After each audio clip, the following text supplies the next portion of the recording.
Good morning and God bless. Halfway scripted today, always all the way raw. Let's just get busy. I'm going to ask, you ever wake up with a weight? Sort of a strange, I guess you could call it a holy pressure in your chest, like something happened, but you just don't know what yet? Like your soul knows the update, like the universe is watching and everybody else knows, but your body hasn't caught up yet. Yeah, that's me today, man. And it's been happening more often. And part of me pauses to reflect and understands clearly I'm influencing myself the way you are influencing yourself.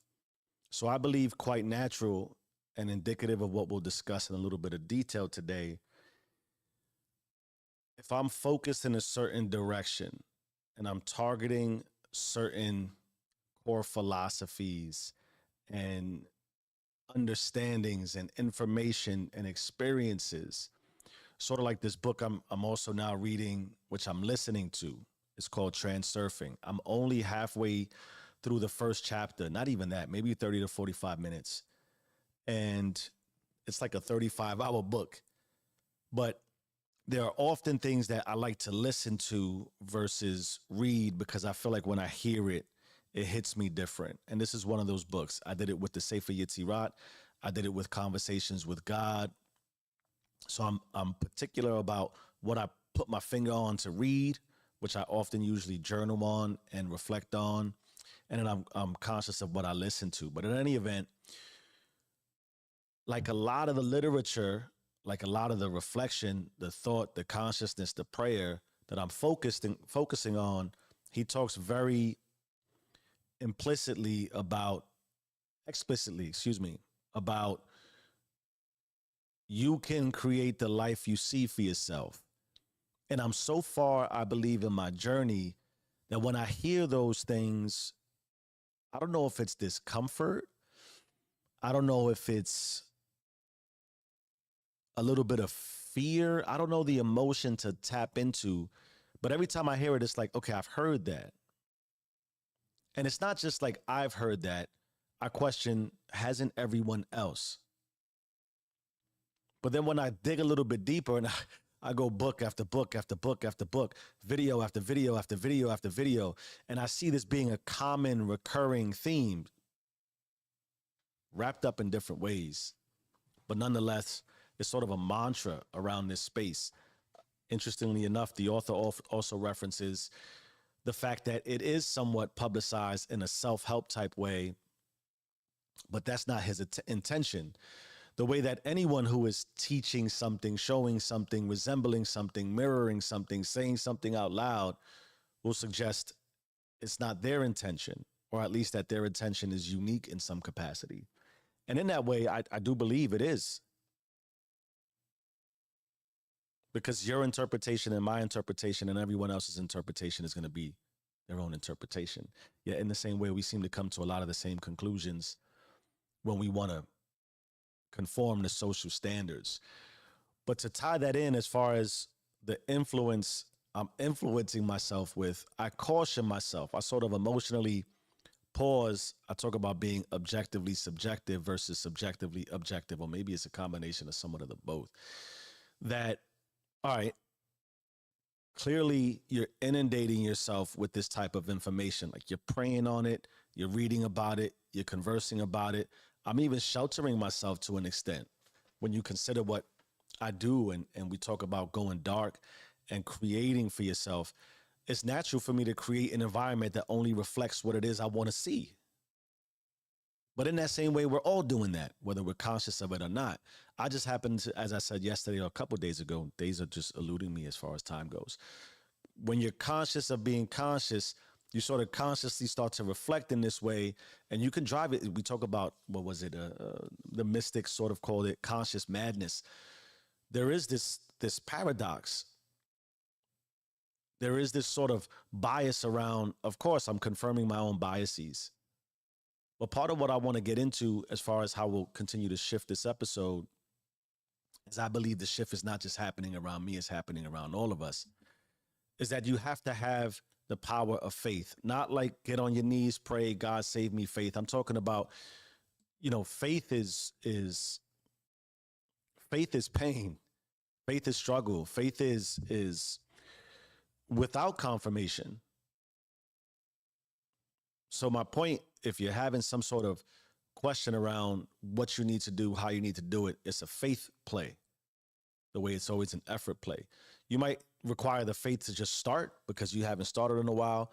You might be somewhere in the middle and you need faith to persist.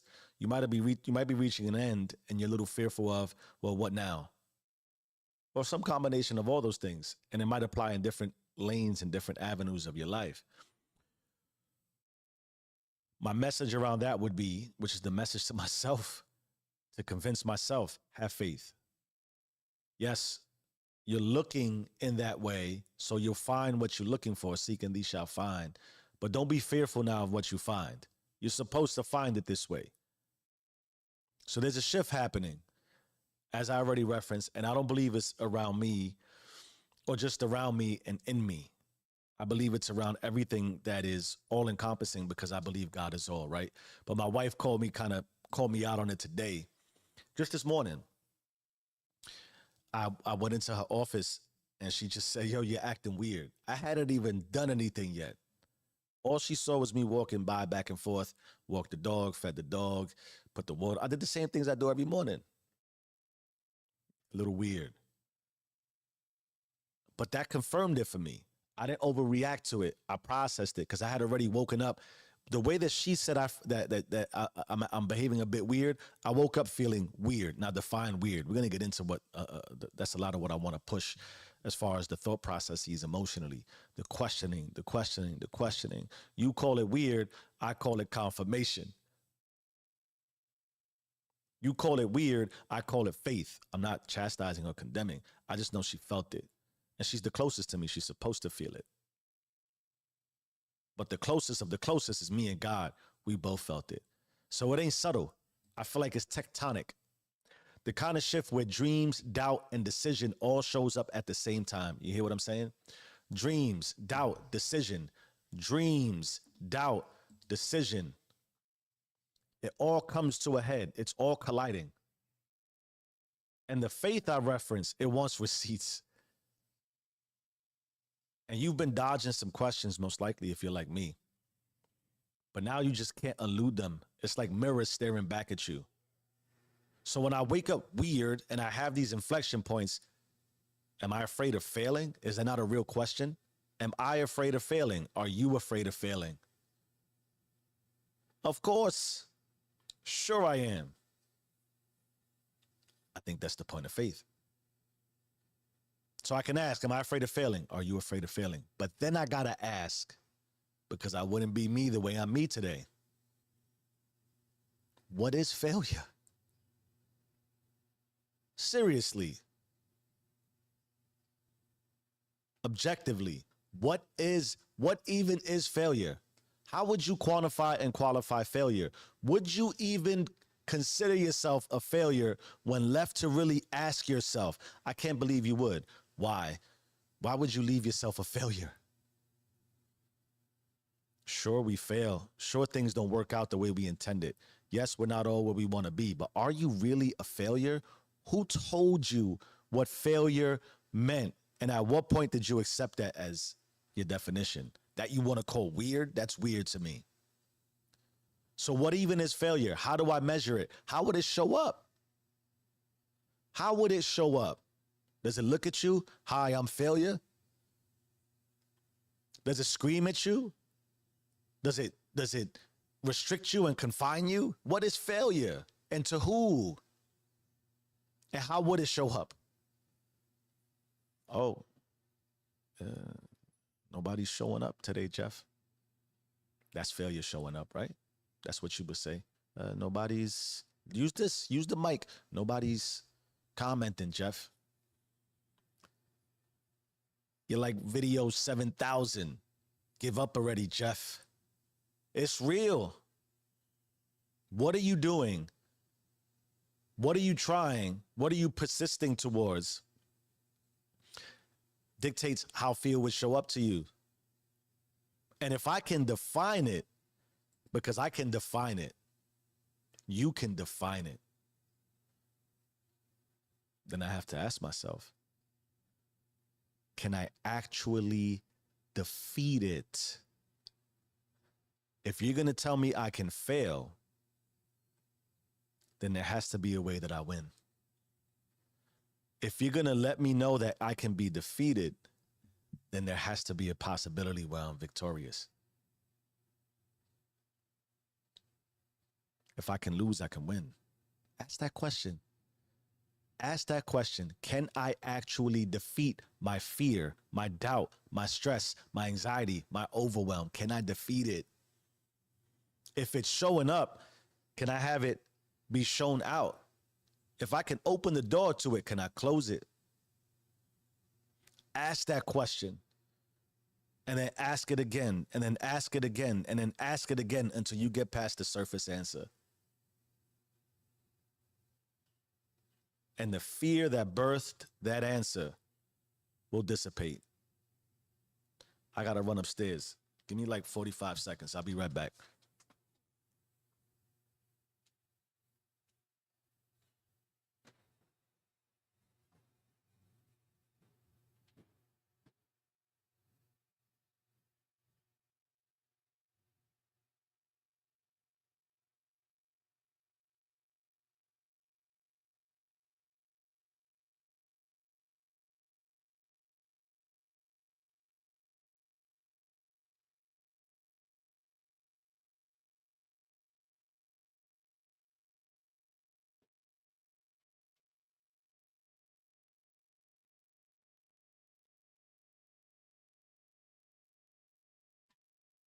All right. Fun fact about when I do things like, hey, 45 seconds, I start doing countdowns in my head because I like to be very literal. And part of what I feel like when I'm a failure is when I've learned this. I wasn't always this way. I don't like to say something and it not be accurate. I hate being inaccurate. I feel like it's misleading, and I've learned that I teach myself how to mislead myself. Sounds crazy, right? Like emotionally, though, it goes back to and it ties into deeply what I believe is the root of doing you. God, faith, honor, loyalty. If I say it, I mean it. If I commit myself, I'm committed. Because fear shows up in that way too. It shows up in all the micro things. So I'm overly conscious of what I say and making sure that it means what I say and I do what I say so that my consciousness, which I learned, is always watching. It doesn't take me for a fraud, dog. That's how deep it goes for me. I just believe my soul is always listening because it emanates, is birthed in me. I am a creator from creator's image, the infinite God. He blessed me the way he blessed you. So I asked the question before I ran up. I think it was 45 seconds. It's more like 38. What is failure? How do I measure it? How would it show up? And if I can define it, can I actually defeat it? And I believe it starts to deplete and eliminate and erase the fear that birthed it. So I wonder if you ever do that. Have you ever done that? You ever question your questions? Not the first answer, not like the surface line. I'm talking about the echo underneath the echo. Are you afraid?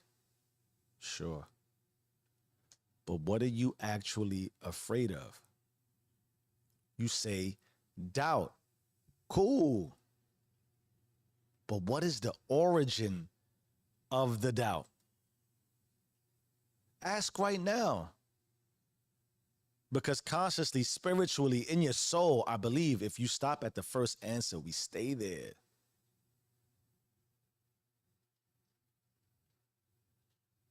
And that first answer will always be our final answer. The only way past my doubt, the only way I get past my fear is to keep questioning. Why am I doubtful? What am I doubting? What are you doubting? If it's a fitness journey, what are you doubting? If it's a career shift, what are you doubting? If it's a business endeavor, entrepreneurship, a relationship, God, what is there to doubt? Where did it originate from? How did you learn doubt? That is where I always come back to. The first answer is obvious. You doubt, you fear, you worry, you stress. Hello, life. But how could you never break past that very thin veil?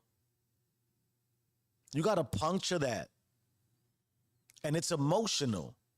It is massively emotional.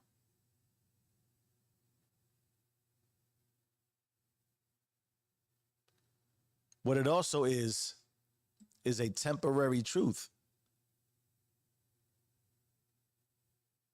Likely because the fear is you're too scared to keep digging. You're too scared to keep asking the question. Not the one that populated the question and that society and culture and your generation handed you, but to ask just the same question. What am I actually afraid of? I'm afraid it won't work. What about it not working are you afraid of? Are you not afraid also that it will work? That's the truth. I live there. I get really scared about what if it does work? I sit with that because I don't know what to do with it yet. How could I? I've experienced it, but I haven't quite experienced it. I've thought about it. I've prayed about it, but right? The manifestation of it is it's on a delay in reality terms, right? In physical reality. And then that leads to doubt. But then you ask, well, what am I doubting? Why do I feel doubt? When we start talking about it won't work, what actually are you defining as not working? Because you don't see social acceptance is a big thing. Because you're not getting an applause. Because you're not getting a pat on the back, a trophy. Let me tell you something that I'm learning. And like I started with, you could convince yourself that you're supposed to think this way because what else is there left to really think? But if you're doing something that really means something, first of all, that it means something to you.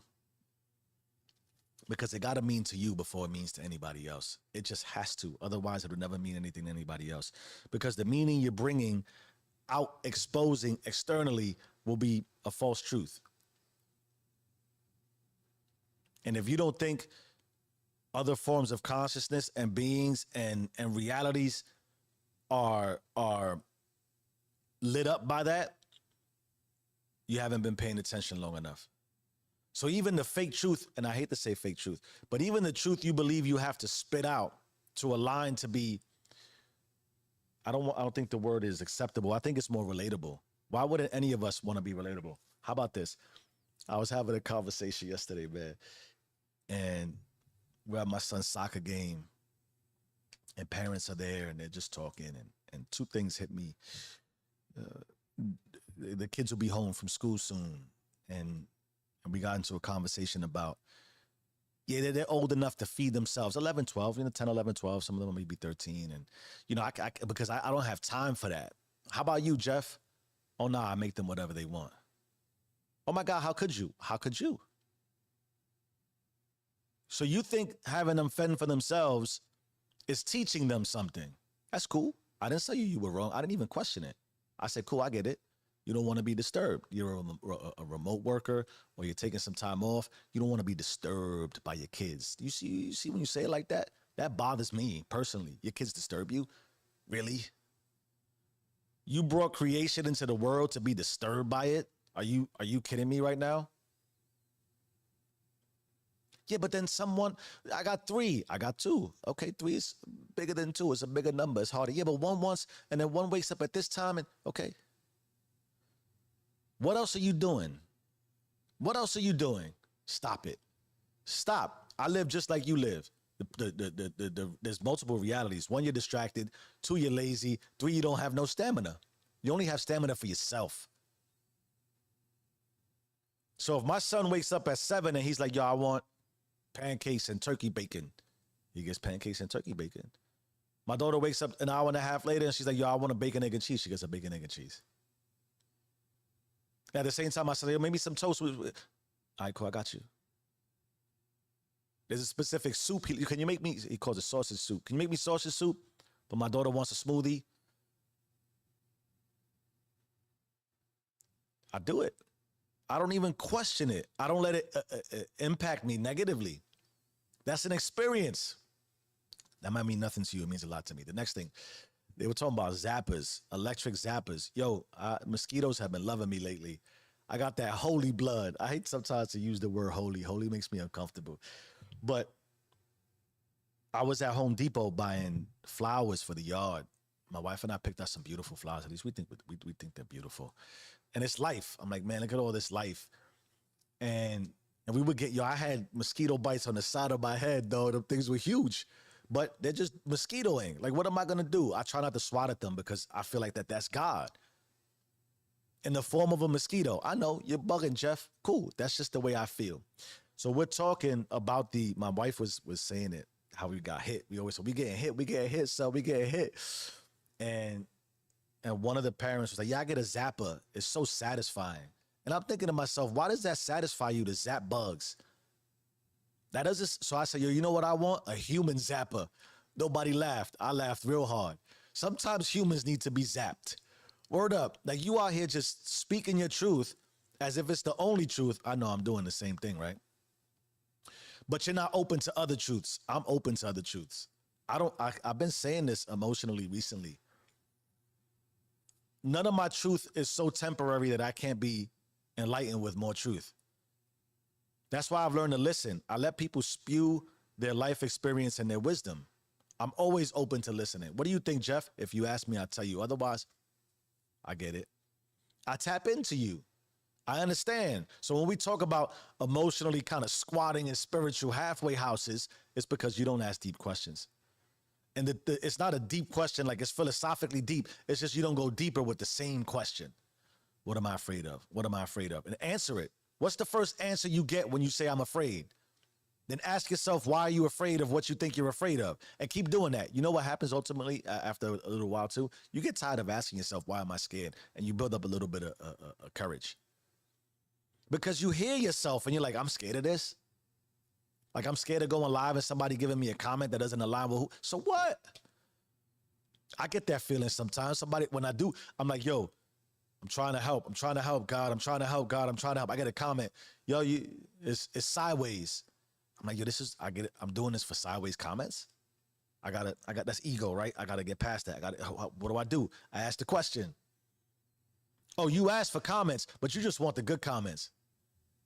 Oh, you asked for the stage, but you just want them to throw you flowers. You don't want to get hit with a tomato every now and again. Yo, it's just sometimes you're in the wrong stage. You got to learn that too.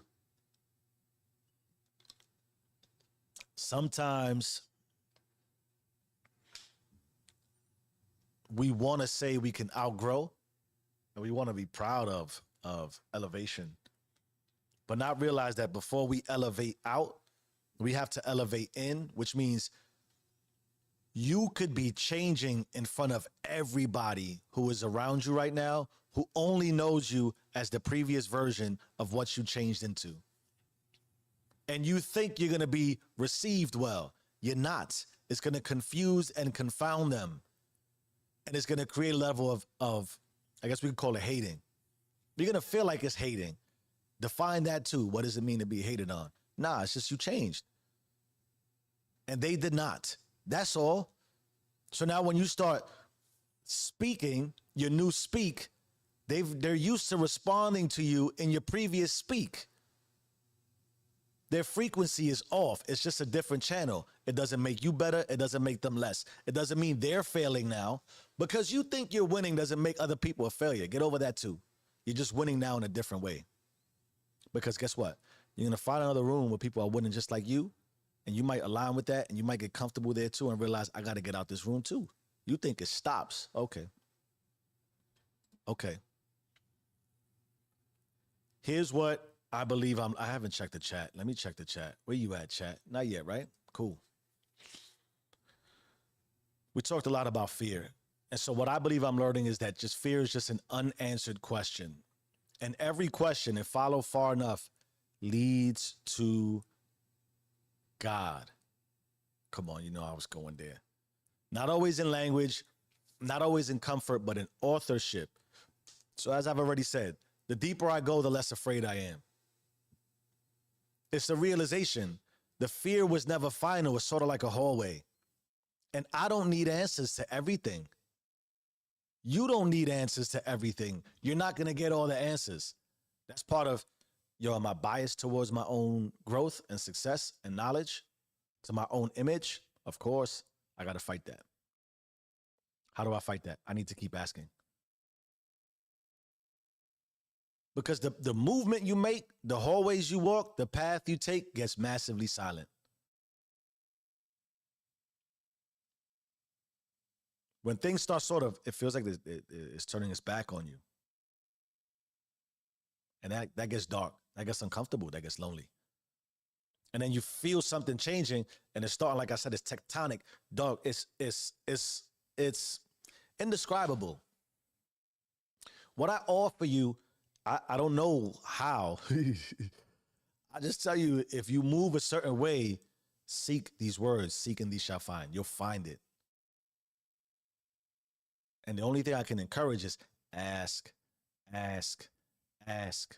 Get silent. Pay attention to the silence. And then question the silence.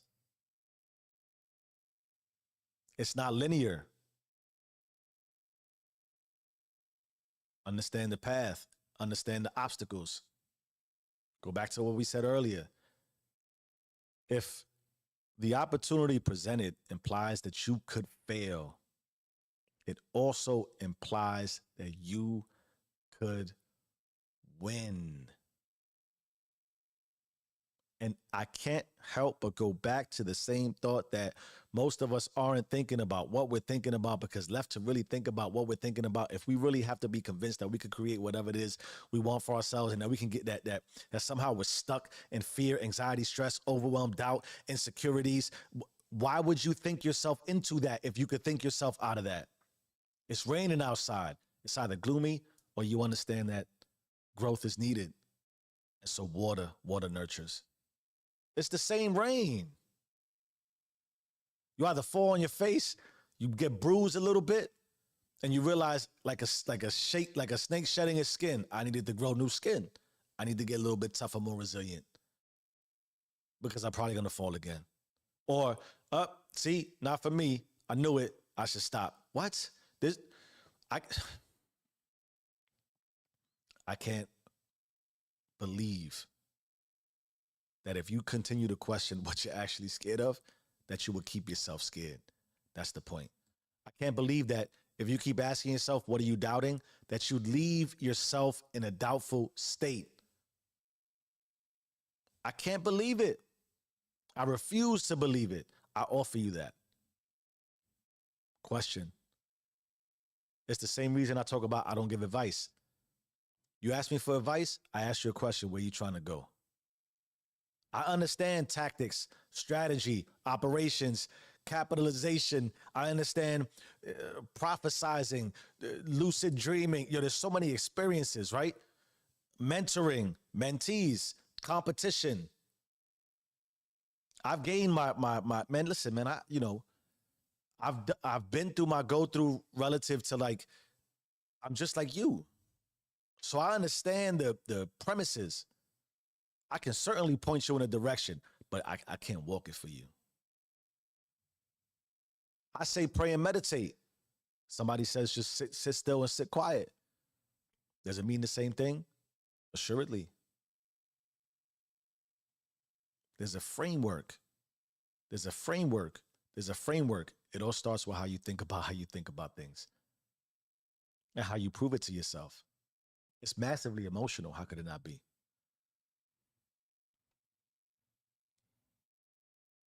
So ask the question today, all the way.